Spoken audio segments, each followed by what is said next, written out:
Hi everyone, ఈ వీడియోలో మనం బెల్స్ పాలసీ గురించి తెలుసుకుందాం. బెల్స్ పాలసీ అంటే ఈ సెవెంత్ నర్వ్ యొక్క పెరాలసిస్నే మనం బెల్స్ పాలసీ అంటాం. మామూలుగా ఏంటంటే ఈ హాఫ్ ఆఫ్ ద ఫేస్ ఇక్కడ ఏవైతే మజిల్స్ ఉన్నాయో ఇవన్నీ సెవెంత్ నర్వ్ అంటే ఫేషియల్ నర్వ్ ద్వారా సప్లై చేయబడుతూ ఉంటాయి. ఆ నర్వ్ వల్లనే ఈ ఫేస్ యాక్షన్స్ అన్నీ మనకు తెలుస్తూ ఉంటాయి. ఈ బెల్స్ పాలసీలో ఏమవుతుంది అంటే వైరల్ ఇన్ఫెక్షన్ వల్ల, నర్వ్ అలర్జీ వల్ల ఒకవైపు ఉన్నటువంటి నర్వ్ సరిగ్గా పనిచేయదు. దానివల్ల మూతి వంకర కావడము, కన్ను మూసుకోలేకపోవడం, గట్టిగా కంటి నుంచి నీరు కావడము, ఇలా ఫోర్హెడ్ ఇలా కన్ను రెప్పలు పైకి అన్నప్పుడు ఇక్కడ వ్రింకిల్స్ ఏవైతే ఫామ్ అవుతాయో అవన్నీ ఫామ్ కాకపోవడము, ఇవన్నీ జరుగుతాయి.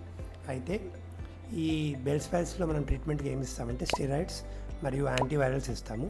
దాంతోపాటు ఫిజియోథెరపీ చేయించుకోమని చెప్తాము. రికవరీ పీరియడ్ అనేది 1 to 3 monthsగా ఉంటుంది. ఈ బెల్స్ పాలసీ లాంటి సిమ్టమ్సే జనరల్గా హెడ్ ట్రామా అంటే తలకు దెబ్బ తగిలినప్పుడు ఈ బోన్ ఫ్రాక్చర్ అయ్యి ఆ బోన్ వచ్చి ఈ ఫేస్కి సంబంధించిన నర్వ్స్ మీద ప్రెస్ చేయడం వల్ల కూడా సేమ్ సిమ్టమ్సే చూస్తాం. అంతేకాకుండా ఈ మిడిల్ ఇయర్ ఇన్ఫెక్షన్స్ అంటే చెవి లోపల ఇన్ఫెక్షన్స్ కూడా నరం వరకు స్ప్రెడ్ అయినప్పుడు బెల్స్ పాలసీలో ఏవైతే ఫీచర్స్ ఉంటాయో సేమ్ ఫీచర్సే చూస్తాం. Thank you for watching.